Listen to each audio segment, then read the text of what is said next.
Salut tout le monde. Quand on pense à Eliud Kipchoge, on pense forcément à la grandeur, n'est-ce pas? Et à son poignet, il y a cette montre, la Coros Pace 3. Alors la grande question qu'on se pose, est-ce que porter la montre d'un champion, ça peut vraiment nous aider à mieux courir ou est-ce que c'est juste un excellent coup marketing?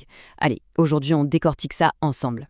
Bon, Coros n'y va pas par quatre chemins, leur promesse c'est que cette montre serait le partenaire de course idéal. Qu'on vise un marathon à moins de 3 heures ou qu'on veuille juste boucler son premier 5 km, la Pace 3 serait la solution. C'est une affirmation plutôt audacieuse. Alors, gardons ça dans un coin de notre tête et voyons si, sur le terrain, ça tient vraiment la route. On se souvient tous du succès de la Pace 2, c'était un vrai carton. Franchement, Coros aurait pu se la couler douce et sortir juste une petite mise à jour. Mais non, ils ont pris 3 ans.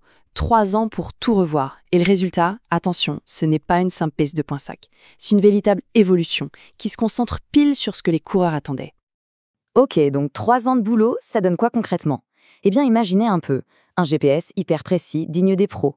Un capteur cardiaque qui, enfin, ne nous laisse pas tomber. La possibilité de mettre sa musique directement dans la montre, histoire d'oublier son téléphone. Et une batterie qui, on a l'impression, ne meurt jamais.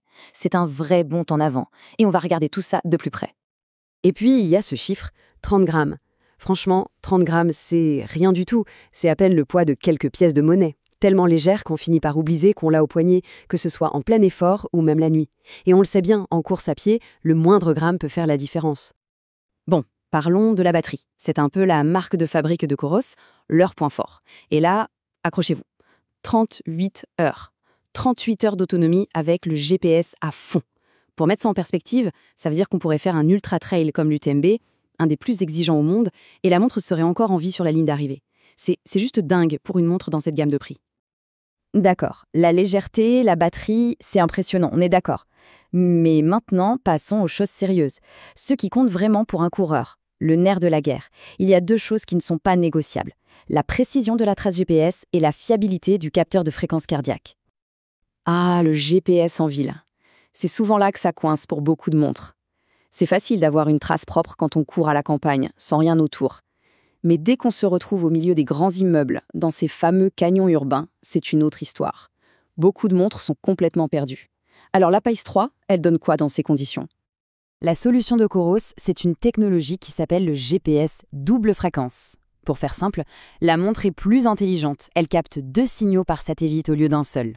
Ça lui permet de faire le tri et de ne pas se faire avoir par les signaux qui rebondissent sur les bâtiments. Et concrètement, eh bien le résultat est là. C'est beaucoup, beaucoup plus précis en ville. Alors oui, on n'est peut-être pas encore au niveau des modèles très haut de gamme qui coûtent une fortune, mais pour le prix, la performance est bluffante. Passons au deuxième point critique, la fréquence cardiaque. Et là, il faut être honnête, c'était un peu le talon d'Achille de Coros pendant longtemps. On avait parfois des données un peu bizarres qui partaient dans tous les sens, et c'était super frustrant.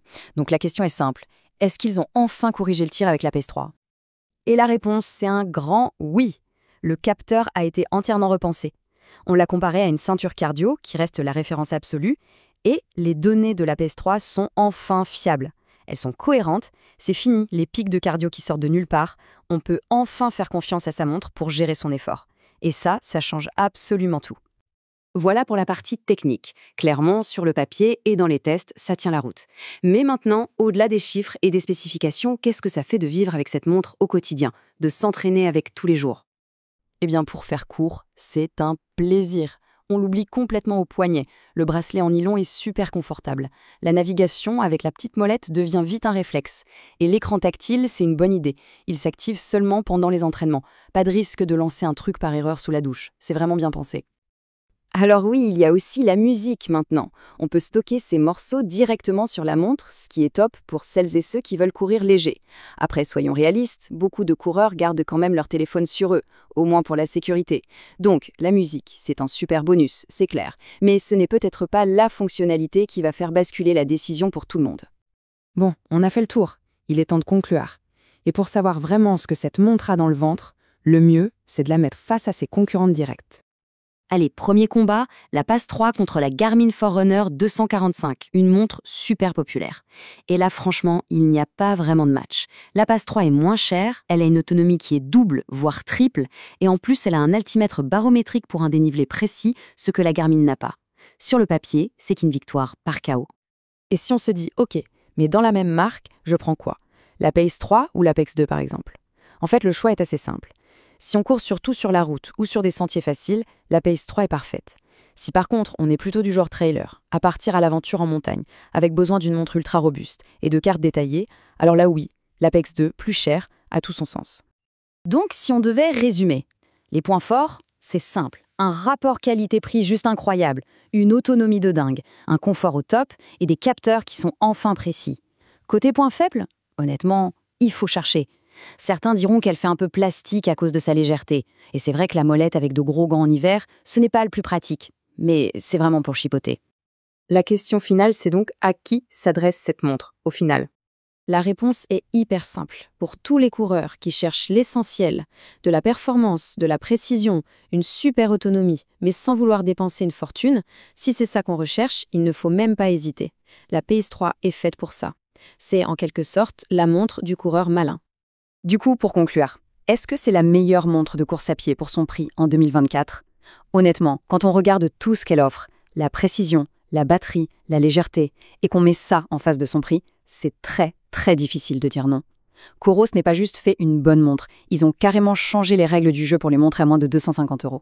Et ça, c'est une proposition qui est presque impossible à refuser.